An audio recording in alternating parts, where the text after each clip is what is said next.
tentang hal-hal yang mungkin menjadi problem Bapak Ibu ketika mengajar ya. Karena manajemen kelas ini bisa dikatakan ini adalah apa ya namanya itu yang menata gitu, yang salah satu faktor yang menyukseskan kegiatan belajar mengajar kita. Karena sebagus apapun metode kita, ya, sekeren apapun media pembelajaran yang kita gunakan, kalau kita tidak bisa memanage kelas kita dengan baik, maka ya itu tidak akan pernah ada gunanya gitu. Karena itu semuanya metode, terus kemudian media pembelajaran dan sebagainya itu adalah apa namanya alat bantu gitu ya. Tapi ruh utama dalam mengajar itu adalah di manajemen kelas. Itu kira-kira.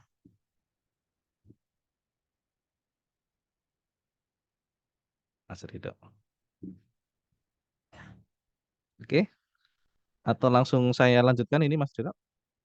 Langsung ya. Lanjut, Oke, lanjut saya karena saya isi. diam-diam harus bikin resume nih, Share biar screen kalau begitu.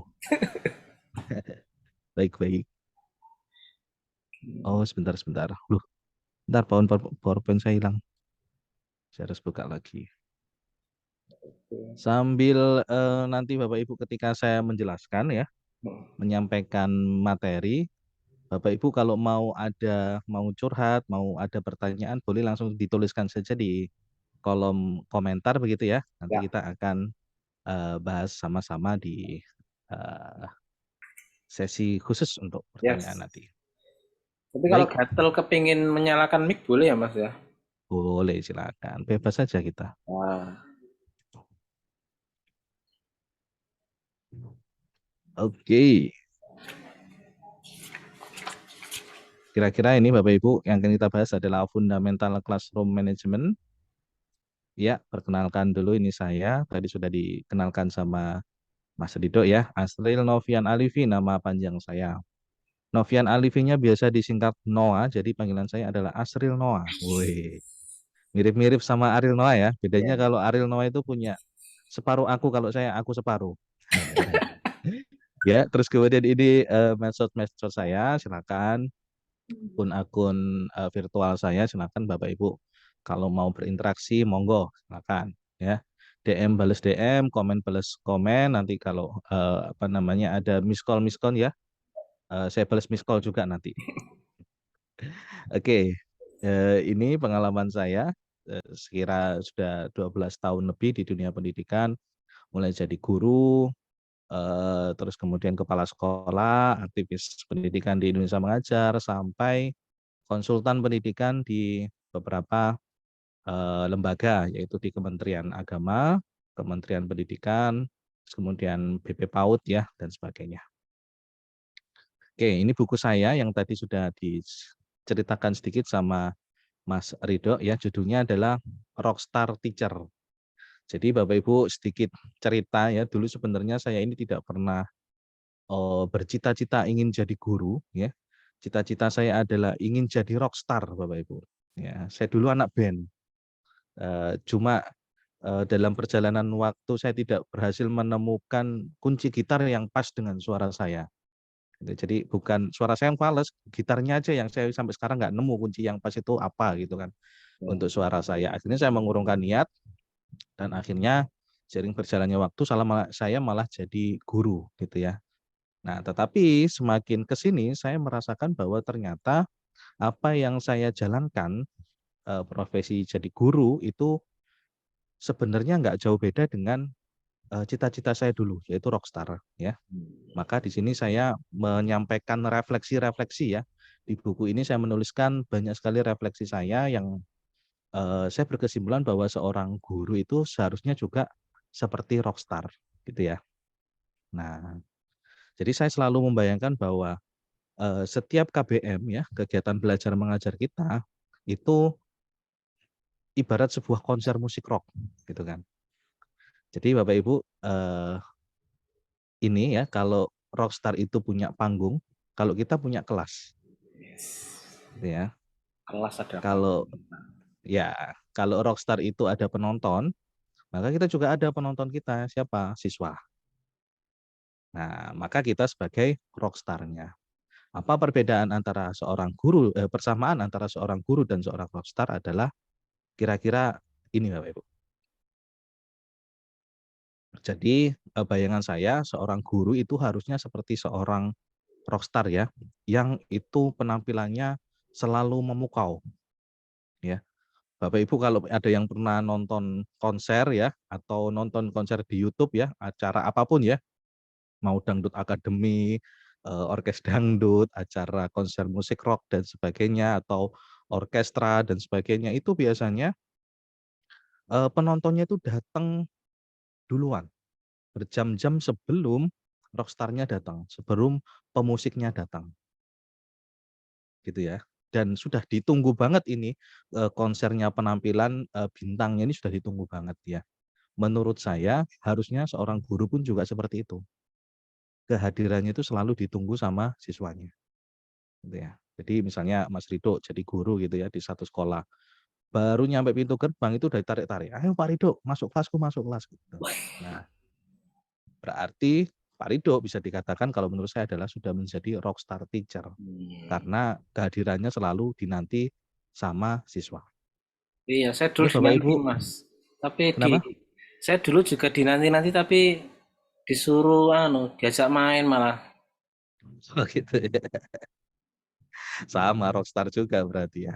Nah, kemudian teman-teman semuanya, Bapak Ibu sekalian, seorang rockstar itu biasanya kalau sudah berpenampilan di atas panggung, itu selalu suka kadang-kadang ngasih mic ke penontonnya gitu kan. Yang di ujung sana mana suaranya gitu kan. Yang di kanan, yang di kiri, depan, belakang mana suaranya gitu kan. Nah, seorang rockstar itu pasti ketika ngacungkan mic ke penontonnya, semuanya akan ikut nyanyi. Semuanya akan ikut goyang, ikut joget gitu kan. Nggak ada yang kalau disuruh nyanyi diem aja nggak ada. Gitu kan. Nah, maka saya selalu membayangkan bahwasanya guru yang keren adalah guru yang seperti itu. Kan guru itu juga sama, memberikan instruksi sama kayak rockstar. Gitu kan. Ayo maju ke depan, ayo buka buku halaman sekian, baca buku sekian, kerjakan soal sekian dan sebagainya. Itu kan semuanya instruksi. Dan guru yang keren adalah menurut saya adalah guru yang seperti rockstar ini, yang ketika memberikan instruksi tidak ada satu siswanya pun yang tidak mengikutinya, tidak menjalankannya. Kalau kita ngasih instruksi terus kemudian anak-anak ini susah untuk menjalankannya, berarti kita belumlah dikatakan guru rockstar gitu ya. Mungkin apa ya? Elektun star mungkin. Kalau di kawinan-kawinan itu kan ada elektun ya, pemain elektun gitu kan. Biasanya Bapak Ibu yang ingin menyumbangkan lagu di depan nggak ada yang mau gitu. Tapi kalau rockstar nyuruh ke depan royoan semuanya gitu kan, semuanya rebutan gitu kan. Nah, terus kemudian siswanya bersemangat ya, sama kayak konser musik rock. Konser musik itu 2 jam, 3 jam, keringetan ya, sudah nyanyi bareng, sudah ikutan goyang bareng semuanya, tetapi 2 jam konser, 3 jam konser, acara mau diakhiri ya, konsernya mau diakhiri, itu biasanya malah penontonnya teriak apa? Teriak yang nomor 4 itu Bapak Ibu. We want more itu kan. Lagi. Nah, menurut saya guru yang keren adalah guru yang bisa seperti seorang rockstar itu tadi. Yang pertama kehadirannya selalu dinantikan dan kepergiannya itu tidak direlakan. Ya, kalau kita ngajar di sekolah kemudian ada bel pulang berbunyi dan anak-anak teriaknya hore gitu kan. Bukan lagi ya berarti bisa jadi kita belum jadi guru yang keren gitu ya, seperti seorang rockstar gitu kan. Karena rockstar itu sudah benar-benar kayak jadi penyedot fans-fansnya, penontonnya gitu kan. Maka seorang guru juga harusnya seperti itu, menyedot perhatian dan benar-benar dicintai sama fansnya gitu kan. Nah, kalau kita lihat kan biasanya rockstar-rockstar itu punya fans base ya, fan base gitu. Apa namanya, penggemar-penggemar gitu kan, bahkan merchandise-nya gambar rockstar-nya, terus kemudian model rambutnya ditiru gitu kan, penampilannya ditiru dan sebagainya. Kenapa? Karena saking ngefans-nya sama rockstar itu. Nah, bagi saya guru juga harusnya seperti itu, bisa benar-benar jadi idola buat murid-muridnya, disayangi dan dikangeni selalu kehadirannya. Dan itu Bapak Ibu Sungguh kalau kita lihat rockstar itu tidak instan ya. Seseorang pemusik ya, bisa menyanyi, bisa memainkan musik, terus meniti karir menjadi seorang rockstar itu tidak instan. Banyak kerja-kerja keras yang harus dilakukan. Begitupun juga kita sebagai seorang guru gitu kan, kalau kita benar-benar mau dicintai sama murid-murid kita itu nggak instan. Ada kerja-kerja yang harus dilakukan. Nah, di buku saya itu pengantarnya almarhum Pak Munif Khatib, beliau menjelaskan bahwasanya guru itu seniman, guru itu adalah seniman tingkat tinggi. Karena dia banyak melakukan kerja-kerja seni dalam aktivitas mengajarnya. Nah, Bapak Ibu kalau lagi bikin RPP itu sebenarnya Bapak Ibu itu sama kayak rockstar bikin lagu. Kreativitas main gitu kan, terus kemudian disatukan sana sini, wah pakai media apa dan sebagainya gitu kan. Terus kemudian macam-macam ya, bikin RPP sampai berlembar-lembar akhirnya apa namanya, berjilid-jilid gitu RPP-nya, silabusnya berjilid-jilid. Itu kayak rockstar bikin album gitu. Jadi berjilid-jilid juga albumnya gitu. Nah, salah satu aktivitas yang dia lakukan seorang rockstar adalah ketika manggung dia prepare-nya luar biasa ya.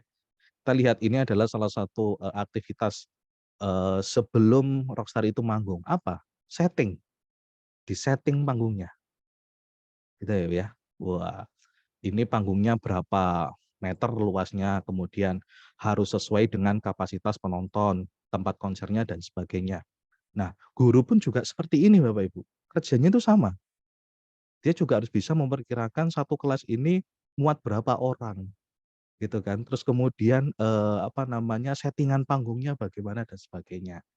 Wah, kalau di Rockstar itu sampai mementingkan, lighting-nya bagaimana gitu ya, biar bisa, apa namanya, meskipun malam, gelap-gelap, tetapi para penontonnya itu biar tetap bisa melihat dia dengan baik. Wah, lighting-nya disusun sedemikian rupa, di pojok sana, di pojok sini, dan sebagainya dan sebagainya. Nah, bahkan biasanya Bapak Ibu, kalau penampilan rockstar-nya itu dia ada tema khusus ya. Ini adalah salah satu, rockstar idola saya juga band-nya namanya Stars and Rabbit gitu kan. Ini band indie, jadi dia selalu kalau mau tampil itu ada temanya gitu kan. Maka panggungnya pun dibuat tema gitu ya. Ini ada tema pohon-pohon, ada pasir-pasir, terus kadang-kadang pakai awan-awan ya, ada lighting-nya sedemikian rupa. Nah, Bapak Ibu, kita juga punya panggung. Apa? Kelas kita ini panggung. Maka ketika kita mengajar, kita juga harus prepare sedemikian rupa. Kalau perlu kita hari ini ngajar temanya apa, terus kemudian kelasnya dimodel sesuai dengan tema yang akan kita ajarkan. Nah, terus yang dipersiapkan apa lagi Bapak Ibu? Cek sound, ya. Kalau rockstar itu ada cek sound-nya. Oh, alat-alatnya lengkap gitu kan. Sama seorang guru pun juga sama. Kita juga ada yang namanya alat-alatnya, ada gear-gear-nya. Kalau di Rockstar itu ada gear-nya gitu kan. Efeknya bagaimana, suara gitarnya bagaimana, terus kemudian mixer sound-nya bagaimana. Guru pun juga sama, punya alat perang apa? Media pembelajaran. Kalau di PAUD itu dinamakan dengan APE, alat peraga edukasi. Bapak Ibu, kalau Rockstar cek sound-nya itu benar-benar diatur sedemikian rupa, kita juga sebagai guru harusnya sama gitu kan. Semua peralatan, semua tata letak panggung kita itu harus benar-benar kita siapkan sebaik mungkin. Kenapa? Karena kita mau tampil kok, gitu kan. Malah menurut saya guru itu jauh lebih keren daripada rockstar. Kerennya gimana? Rockstar kalau mau konser pakai kru Bapak Ibu, ya, untuk mempersiapkan ini tuh kita sendirian. Ya, nyiapkan alat peraga sendiri, nyeting ruangan sendiri dan sebagainya dan sebagainya. Kita lebih keren. Dan Rockstar sebulan paling mentok itu 5 sampai 7 kali konser. Kita setiap hari, hampir setiap hari dalam seminggu itu kita konser terus Bapak Ibu. Jadi bisa dikatakan kita ini seniman tingkat tinggi Bapak Ibu. Guru itu adalah seniman tingkat tinggi yang benar-benar harus dijaga. Apa yang dijaga? Produktivitasnya, kreativitasnya. Kenapa Bapak Ibu? Karena kalau rockstar itu sudah mulai kehilangan kreativitas, kehilangan produktivitas, dia akan ditinggalkan sama fansnya, gitu kan. Lagu-lagunya sudah nggak menarik lagi. Biasanya kan gitu ya, kalau rockstar sudah tidak mulai produktif, sudah tidak mulai kreatif, lagunya gitu-gitu tok, gitu kan. Pancet kayak gitu. Nah, guru juga sama, kalau sudah mulai kehilangan kreativitas, produktivitas, ngajarnya gitu-gitu aja, gitu kan. Dan itu kita akan ditinggalkan sama siswa kita. Maka dari itu Bapak Ibu, sebagai seorang guru kita juga butuh yang namanya kerja-kerja kreatif seperti seorang rockstar. Nah, ini Bapak Ibu, panggung kita harus kita maksimalkan sedemikian rupa supaya aktivitas pembelajaran kita ini benar-benar hidup gitu kan. Kalau panggungnya hidup, anak-anak pun juga akan hidup gitu dalam mengikuti pembelajaran. Nah, bagaimana cara menghidupkan ruang kelas kita, Bapak Ibu? Ada satu teori tentang otak ya. Jadi kalau ilmu tentang otak ini saya selalu tertarik Bapak Ibu. Dulu ada teori otak kanan, otak kiri, terus ada otak tengah gitu katanya ya. Ada macam-macam teori tentang otak. Nah, salah satu yang ada dalam teori otak itu yaitu triune brain. Otak dibagi menjadi 3 bagian ya. Yang paling belakang ya, Bapak Ibu boleh dirasakan sebelah sini ya. Ini adalah otak reptil. Ya, otak reptil. Agak ke atas sebelah sini adalah otak limbik dan paling depan ini adalah neokorteks. Nah, kenapa kok paling belakang dulu saya menyebutnya kok bukan dari depan? Kenapa Bapak Ibu? Karena ini ya. Perjalanan informasi itu dari depan ke belakang. Gitu. Otak reptil itu Bapak Ibu adalah otak yang terhadap fisik. Namanya reptil jadi kayak apa ya? Kayak hewan reptil itu kalau dia dapat ancaman, biasanya dia langsung melawan ya. Ular, kadal, iguana itu langsung melawan. Gitu. Nah, manusia itu juga ada unsur-unsur itunya di otak reptil. Jadi kalau ada ancaman, kita langsung otomatis Bapak Ibu. Terutama ancaman fisik. Kita langsung otomatis menolak. Nah, kalau dalam pembelajaran apa ancamannya? Ya, salah satu ancaman bagi siswa adalah ruang kelas yang tidak nyaman. Gitu kan. Ruang kelas yang kotor, tidak nyaman, berantakan, sirkulasi udaranya jelek ya, sirkulasi cahayanya juga kurang bagus, maka itu otomatis otak reptilnya siswa kita langsung nyala, jebret, langsung menolak, gitu ya. Jadi sebagus apapun kita ngajar Bapak Ibu, kalau kelas kita nggak nyaman, saya nggak bilang kelas kita harus bagus mewah, enggak ya. Yang penting nyaman. Nyaman itu apa? Proporsinya itu komposisinya pas. Dalam satu ruangan itu pas untuk gerak, untuk apa namanya duduk dan sebagainya. Kalau konser terlalu penuh kayak yang kemarin tuh akhirnya dibubarkan itu ya. Konsernya karena terlalu penuh. Wah, yang terjadi adalah nggak nyaman ngikut konser itu nggak nyaman. Maka dibubarkan kemarin tuh sama aparat di Jakarta itu ada satu konser musik yang dibubarkan karena penontonnya terlalu banyak dan pihak manajemennya tidak mengantisipasi itu dengan baik. Kenapa? Wow, kalau seperti itu, kalau konser berbahaya, Bu. Bisa sampai nyawa melayang dan sebagainya gitu kan. Nah, sama Bapak Ibu, kelas kita ini secara komposisi harus baik, secara kebersihan harus bersih, sirkulasi udara juga apa namanya nggak panas gitu kan. Karena kita ngajar tapi kelasnya panas, wah yakin nggak akan konsen, Bapak.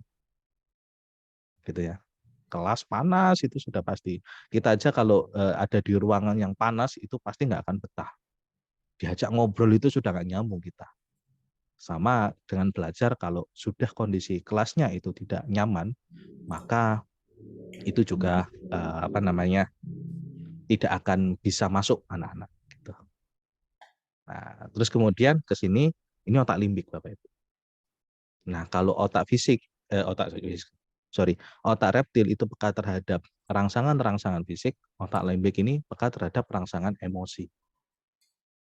Ya, jadi Bapak Ibu menyiapkan kelas yang nyaman, yang baik itu adalah satu hal, ya.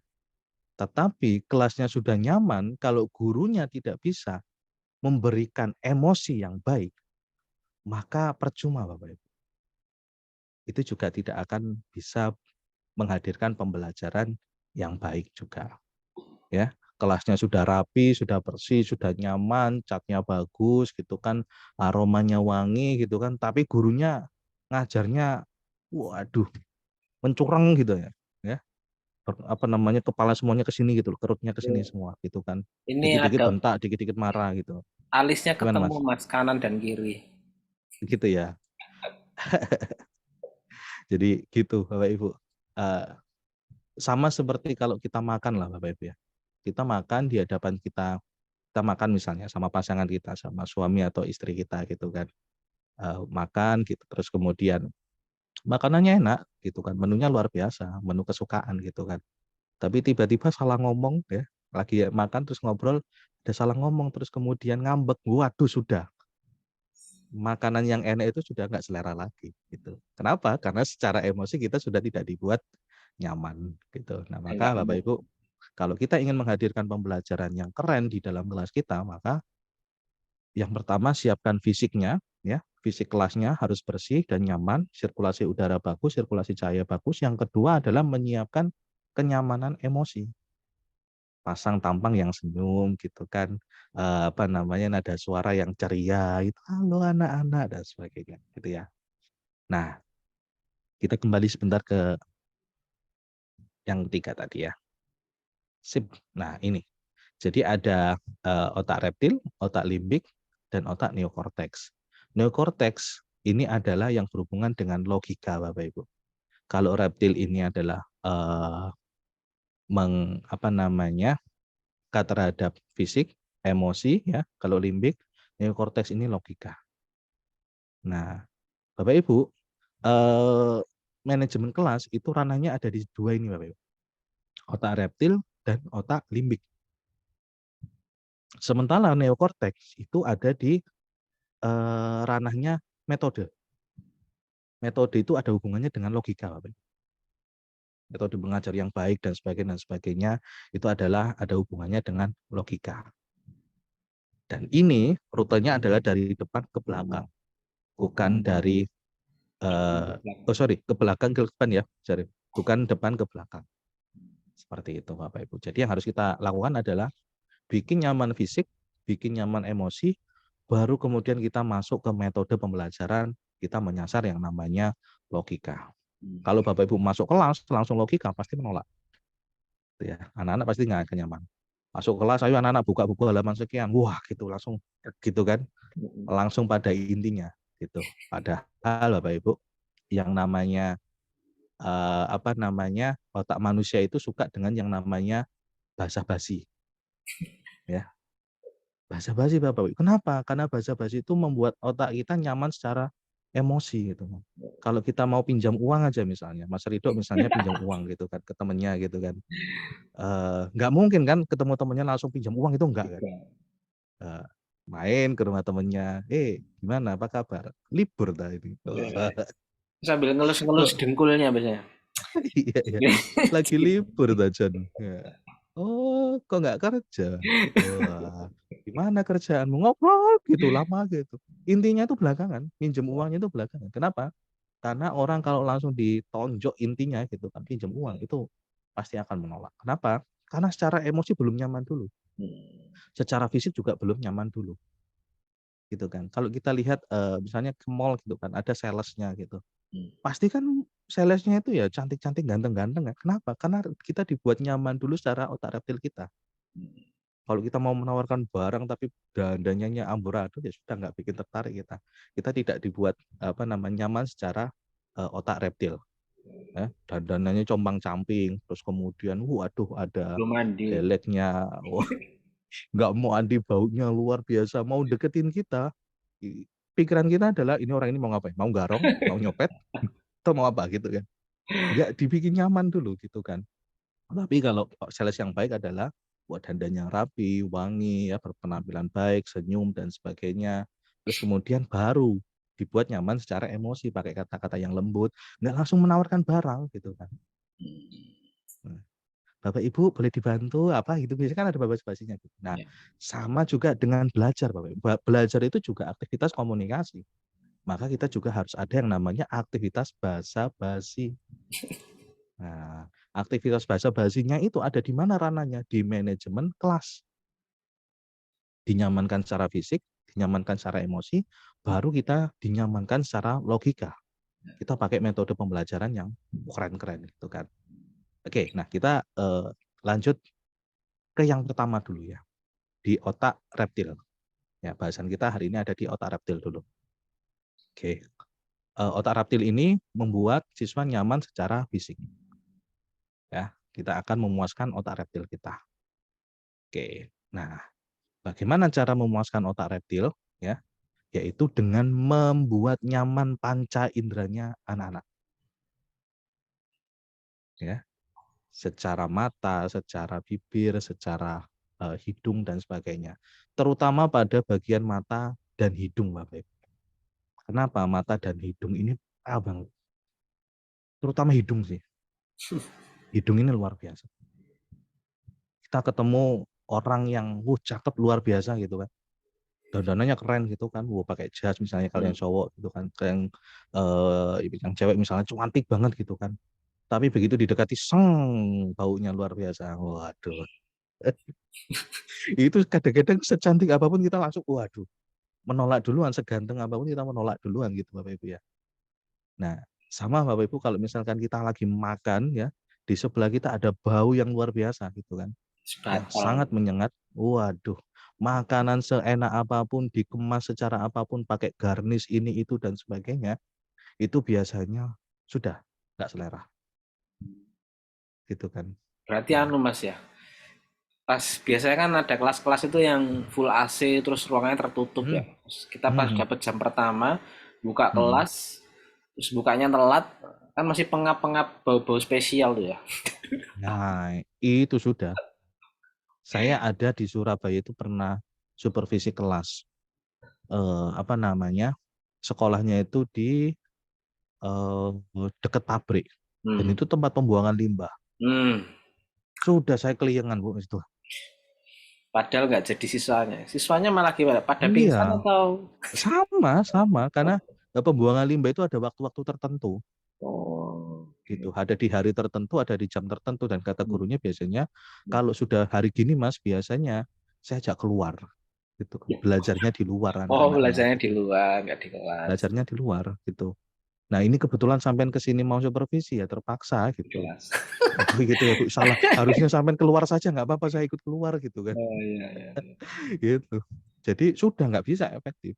Iya, Dikasih mata pelajaran yang keren banget apa pembelajaran sudah nggak bisa. iya, iya. Jadi habis ini mungkin teman-teman para pemilik kelas ya, terutama wali kelas, pastikan aroma kelasnya itu bikin nyaman ya. Ya, bikin nyaman. Atau malah justru dari anak-anak orang saking habis gerak-gerak Wah, main bola main, wah masuk kelas itu nah, wah aromanya sedap. iya. Biasanya itu kalau habis jam olahraga itu kasih jeda waktu sedikit. Itu kan biasanya kalau guru olahraga kan nggak mungkin mengakhiri pelajarannya tepat waktu banget kan. Gitu kan biasanya dikasih jeda 15 menit sebelum jadwal pelajaran berikutnya untuk mereka ganti baju dan menghilangkan aroma-aromanya itu gitu Mending. kan. Aroma siswanya juga, aroma gurunya juga harus Iya, aroma diperhatikan. gurunya. Mohon maaf saya dulu pernah punya pengalaman gitu ya ikut kelas gitu kan. Bukan di sekolah sih di luar gitu kan. Tapi ada aroma yang sudah luar biasa gitu. Nggak konsen sudah Iya, iya. gitu ya. Ini Jadi kayaknya ini sepele Mas ya, tapi sepele, berdampak. bener. Sepele banget. Berdampak karena ini hubungannya sama otak reptil. Begitu Hmm. tidak nyaman secara fisik, otak reptil itu langsung berontak jebret gitu. Nah, Apapun yang kita sampaikan, sekeren apapun materinya itu nggak akan pernah berdampak gitu kan. oke. Misalnya juga ini Bapak Ibu cek giginya ya. Oh, bau Ada jigong. cabenya, bau jigong. Terus kalau yang bapak-bapak resletingnya Pak itu Wah, harus diperhatikan. Nah, itu harus diperhatikan. Saya pernah dulu itu pas zaman sekolah ada guru yang lupa lupa apa namanya nutup garasi. mengancingkan itu kan garasinya. Wah itu satu kelas itu bingung itu. Mau ditegur itu sungkan, nggak ditegur itu mengganggu gitu. Ya makanya penting ya Mas ya, di ruang guru itu ada kaca ya, biar sebelum masuk kelas itu lihat Iya, iya oke dari benar benar atas sampai bawah. benar. Yang belum ada kaca di sekolahnya atau di ruang Wah, gurunya, wajib sekarang ada. diusulkan ke kepala sekolahnya, Pak beli kaca, gitu ya. Kenapa? Karena ya bayangin aja ada resleting terbuka gitu kita sudah. Enggak, padahal ngajarnya keren loh, gurunya itu salah satu favorit kita gitu. Oh, Ngajarnya keren. Waduh orangnya gini gini, waduh ngomong luar biasa semangat. Ya sudah nggak masuk gitu. Nah, maka itu harus diperhatikan Bapak Ibu. Nah, terus kemudian loh, kenapa ada suara? Kenapa jadi ada suara ya? Nah, oke, bentar. Jadi yang berikutnya adalah format bangku Bapak Ibu. Ya, format bangku ini juga harus diperhatikan ya. Jadi kalau biasanya kita apa namanya mengajar itu formatnya ada 4 baris gitu kan ke belakang gitu. iya. Ya nggak apa-apa itu nggak salah gitu kan. Cuma otak kita itu suka dengan sesuatu yang variatif. Gitu. Maka kita harus bisa memberikan variasi-variasi dalam setiap pembelajaran kita. Entah itu dalam settingan fisik, terus kemudian dalam hal metode dan sebagainya itu harus divariasi. Nah ini ada beberapa Bapak Ibu variasi-variasi formasi bangku gitu ya. Kalau ini formasi kelompok, mungkin ini saya yakin Bapak Ibu sudah pernah melakukan juga. Ya. Kalau ini letter U gitu ya, ini lebih fokus. Dampaknya adalah lebih fokus karena tidak ada siswa yang duduk belakang. Semuanya duduk di depan. Jadi semuanya memperhatikan gitu kan. Kan kita juga kalau ngawasi lebih enak karena tidak ada yang duduk di belakang. Kalau ini sama sebenarnya, cuma ini lebih informal gitu, lebih santai. Kalau tadi kan agak kaku gitu ya. Nah, kalau ini lebih santai gitu kan. Bisa hanya pakai kursi, tidak perlu meja juga nggak apa-apa. Kalau ini biasanya digunakan untuk, kalau di film-film Amerika itu ada apa, aktivitas psikologi yang curhat gitu. Ya pakai bangku Hmm, aja. Nah itu. Ini kesannya lebih informal, lebih santai. ini kak pengajian Oke. juga tadi Mas. Iya benar ya. Kalau ini gabungan, jadi ada yang berkelompok di belakang, terus ada yang di depan. Ini biasanya buat debat enak, Bu.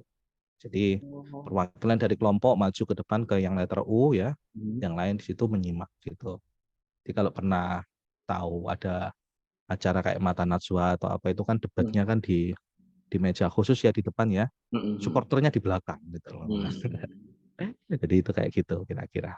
Atau kayak apa ya di ILC kan juga gitu ya. Ya. eh, Panelisnya di depan semuanya saling berdebat, terus kemudian di belakangnya ada yang melingkar itu yang menyimak gitu. Itu bisa kita. Nah kalau ini bisa digunakan untuk ujian Bapak Ibu.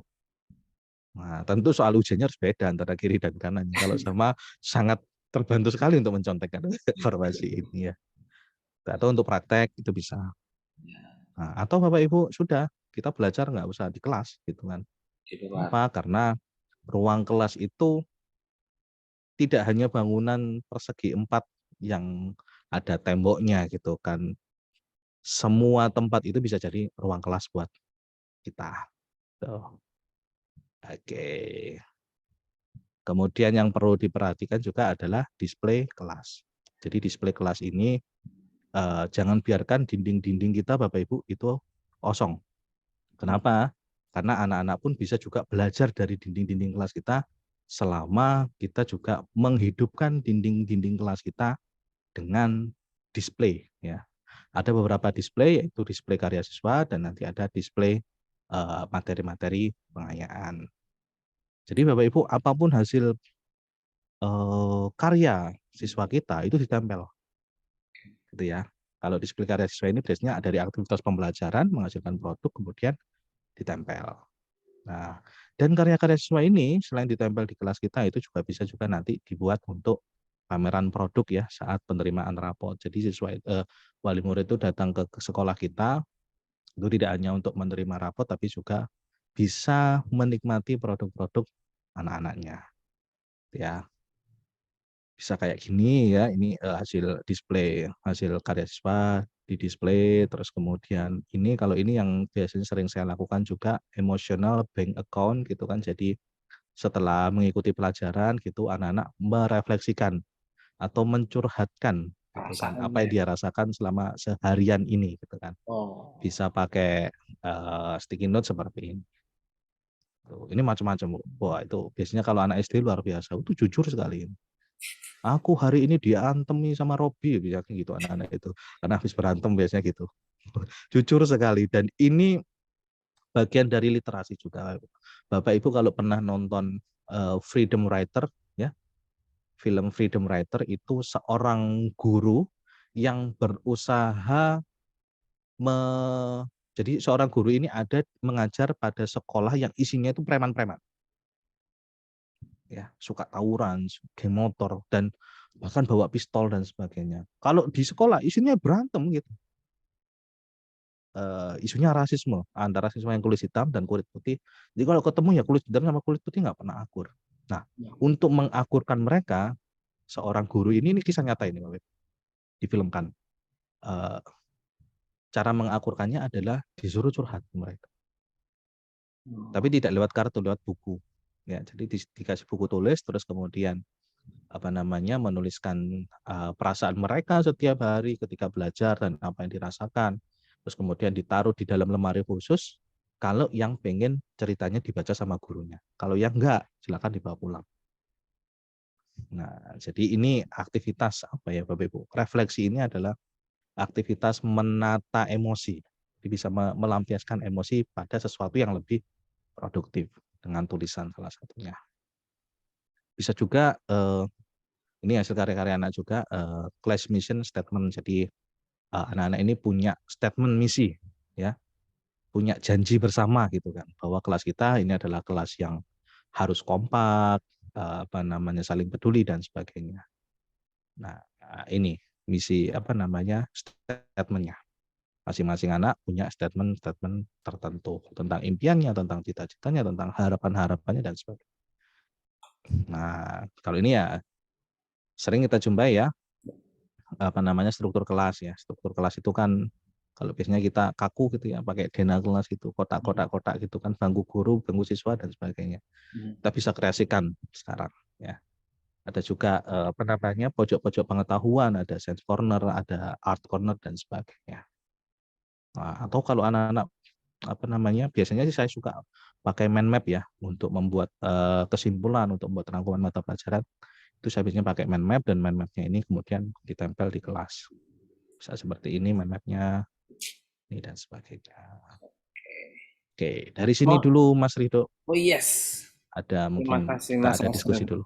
Harus ada nih. Ini ada pertanyaan tadi tiba-tiba japri ke saya. Terus saya munculkan lagi dari Bu Hanifah dari SDIT Wahdatul Ummah Metro Lampung. Nah, Oh, layaknya rockstar. Jadi suaranya harus lantang. Karena penyanyi rock kan. Kecuali kalau ya, penyanyi ya benar. keroncong mungkin santai ya. Tapi masih saja ada anak-anak yang nggak fokus. Gimana menjadikan Mhm. anak-anak lebih fokus supaya pada rockstarnya? Nah, gimana nih tipsnya, Mas? Nah, ini sering juga ditanyakan ke saya, Pak, apakah kalau kita manajemen kelas itu suara gurunya harus keras R. gitu kan? Eh, kalau kalau punya suara yang keras dan lantang Bagus. itu privilege ya. Itu harus disyukuri, itu salah satu modal juga gitu kan. Tetapi apakah kalau kita tidak punya suara yang keras dan lantang itu tidak akan bisa jadi guru yang baik? Enggak juga gitu kan. Rockstar itu ada yang suaranya kalem juga gitu kan. Oh, Gitu kan. Lagu-lagunya enggak semuanya kenceng, ada lagu yang mellow dan sebagainya. Yang terpenting adalah bagaimana eh, ketegasan kita, karisma kita gitu kan. oke. Tegasan dan Jadi Bapak Ibu, kalau rockstar yang baik itu biasanya kalau pernah ada yang nonton konsernya Slank di YouTube, itu tiap kali ada tawuran di konsernya Slank, itu hmm, Slank nggak lanjutkan. Berhenti dulu sampai tawurannya selesai. Bahkan kadang-kadang si kakak dan Bim Bim itu sampai turun juga gitu kan, membantu kalau ada yang pingsan dan apa, mereka membantu ngangkat oke. penontonnya juga gitu. Dihentikan sementara gitu kan. Nah, artinya apa Bapak Ibu? Itu adalah suatu apa ya itu namanya, kepedulian gitu kan. Kepedulian dan juga kemudian ketegasan Hmm. gitu kan.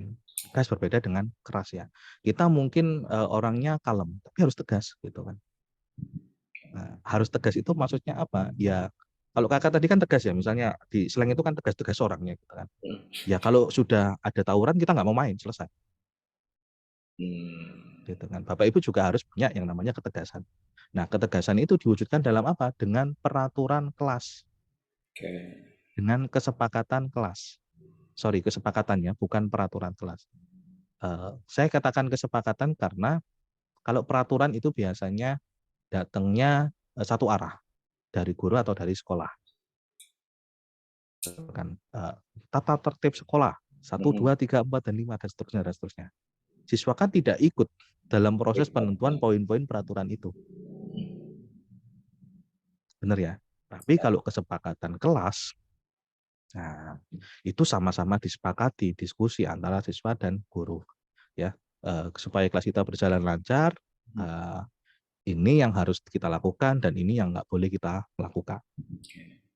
Harus sepakat. Kalau nggak dicapai kesepakatan, ya harus diskusi biar semuanya sama-sama sepakat. Nggak sepakat ya. Nah, kalau tadi ada anak yang kiranya mungkin, nah menurut Bapak Ibu ini tidak fokus ya, terus kemudian atau melanggar peraturan dan sebagainya, tinggal dikembalikan. Ayo, tadi kesepakatannya apa? Jadi Bapak Ibu nggak perlu teriak-teriak, hanya diingatkan aja kesepakatannya. Dan menurut kamu harusnya bagaimana? Nah, kayak gitu. Kenapa Bapak Ibu? Karena seringkali aktivitas teguran itu pun satu arah. Ingat Bapak Ibu bahwa setiap anak didik kita ini juga punya opininya masing-masing, punya pemikirannya sendiri dan punya pendapatnya sendiri. Itu kan.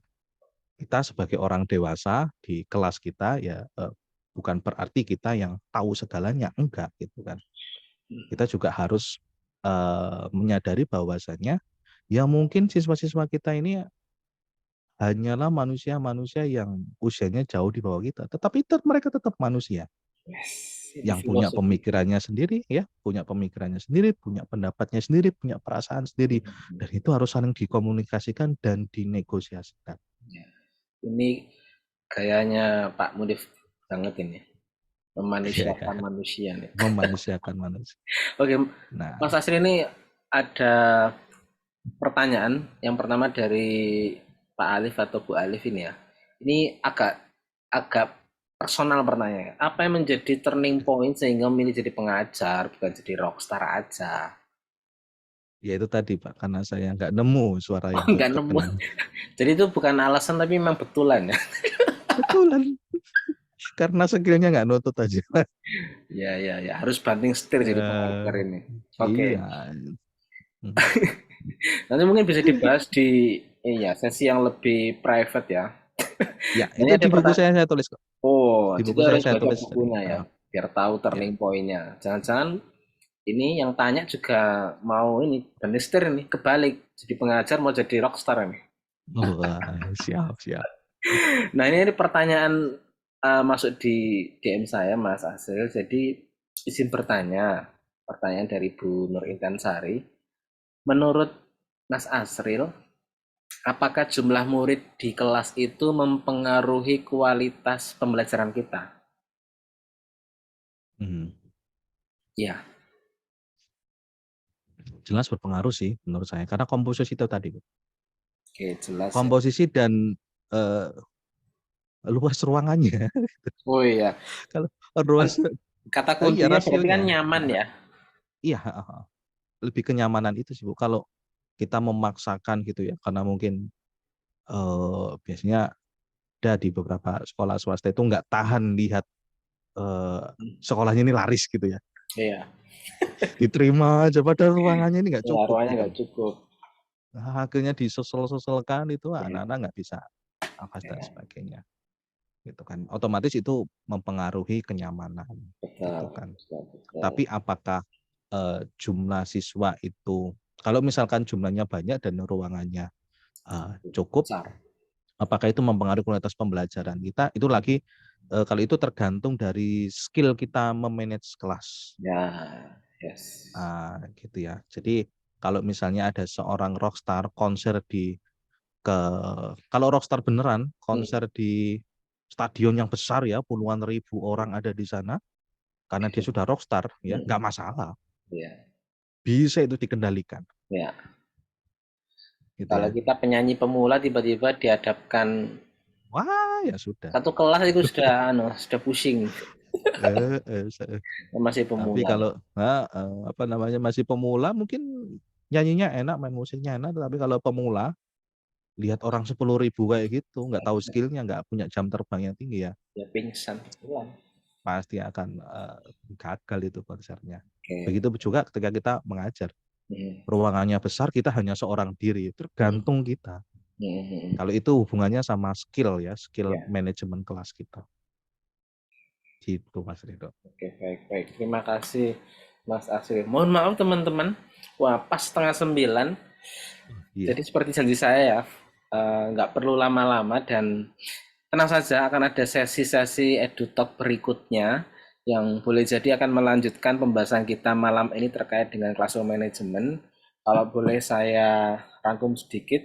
Jadi bicara tentang classroom management berarti kita sedang berusaha untuk memuaskan kebutuhan dari tadi ya, otak reptil, otak limbik sama otak reptil dan otak limbik.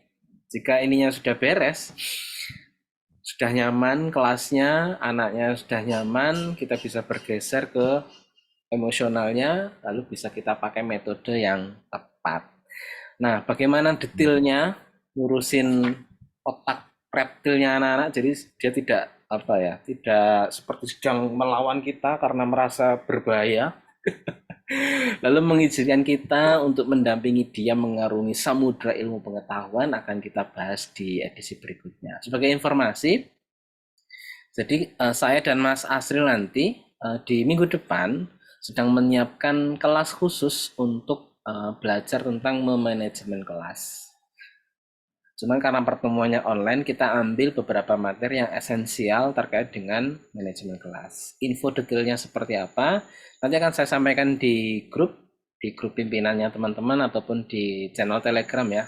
Atau nanti bisa saya kirimkan juga melalui email bagi yang sudah daftar. Nah, acaranya minggu depan sama hari Rabu malam, khusus yang ini ya, kelas khusus bahas classroom management.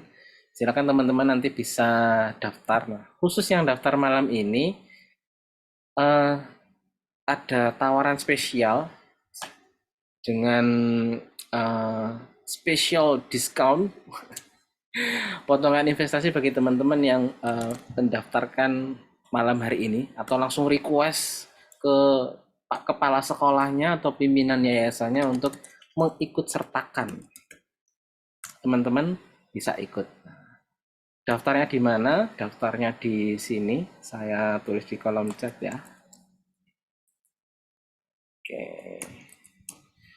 Nah, terus barang siapa yang membutuhkan spesial bukunya Mas Asril bisa hubungi saya atau nanti mungkin di halaman tersebut bisa saya bundling, artinya ikut kelas CM nanti dapat bukunya Mas Asril. Tapi sebagai oleh-oleh dari kami ada door prize khusus spesial bagi teman-teman yang beruntung, yakni door prize-nya spesial diskon sama akun Canva Pro. Bagi pengguna Canva gratisan bisa mengupgrade Canva Pro-nya dengan cara gimana?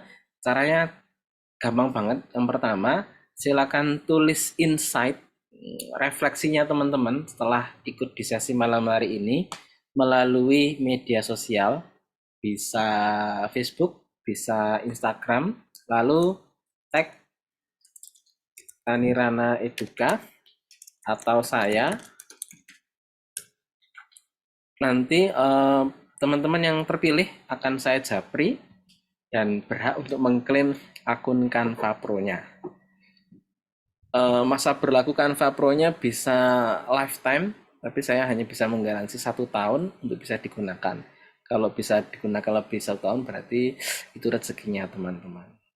Oke, Begitu dari saya. Sekali lagi terima kasih teman-teman atas kehadirannya, atas memberikan waktu, menyisihkan energinya yang mungkin sedang liburan. Hari ini ya Mas Asir ya, ada yang sudah liburan, terus nyempet-nyempetin ikut Zoom. Semoga apa yang kita pelajari malam hari ini menjadi ilmu yang bermanfaat. Nah, saatnya closing statement dari Mas Asril terkait malam hari ini, silahkan. Closing statement-nya adalah Bapak Ibu, intinya kalau kita mau jadi guru yang keren itu kita harus melakukan kerja-kerja kreatif ya, seperti seorang seniman yang tidak pernah berhenti berpikir kreatif dan menjaga produktivitasnya untuk menghasilkan karya-karya seni yang indah. Kenapa? Karena sekali lagi guru itu seniman tingkat tinggi. Gitu ya. Wes, mantap. Teacher is an artist. Waduh, cocok. Baik, terima kasih sekali lagi Mas Asril, dan terima kasih buat teman-teman yang sudah hadir. Mohon maaf jika ada yang kurang. Nanti rekaman ini, ternyata tadi saya mau nyambung ke Facebook sama YouTube masih ditahan karena akunnya terlalu baru, jadi nggak bisa live streaming, jadi harus diupload manual.